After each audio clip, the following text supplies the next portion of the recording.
ढकरेताई या ठिकाणी नगराध्यक्ष म्हणून निवडून आल्या असत्या आणि म्हणूनच जाणून बुजून त्या ठिकाणी निवडणूक आयोगाने कोणामार्फत करून घेतलं मला माहित नाही, परंतु जाणून बुजून त्या ठिकाणी 2 तारखेची निवडणूक ही 20 तारखेला 18 दिवस पुढे ढकलली गेली, ही भीतीने ढकलली गेली।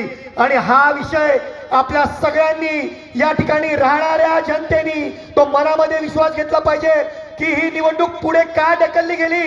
तुमच्यातला माणूस, तुमच्यातली एक महिला, तुमच्या समाजामध्ये राहणारी लोक या ठिकाणी निवडून येतील म्हणून जाणून बुजून ही निवडणूक पुढे ढकलली गेली।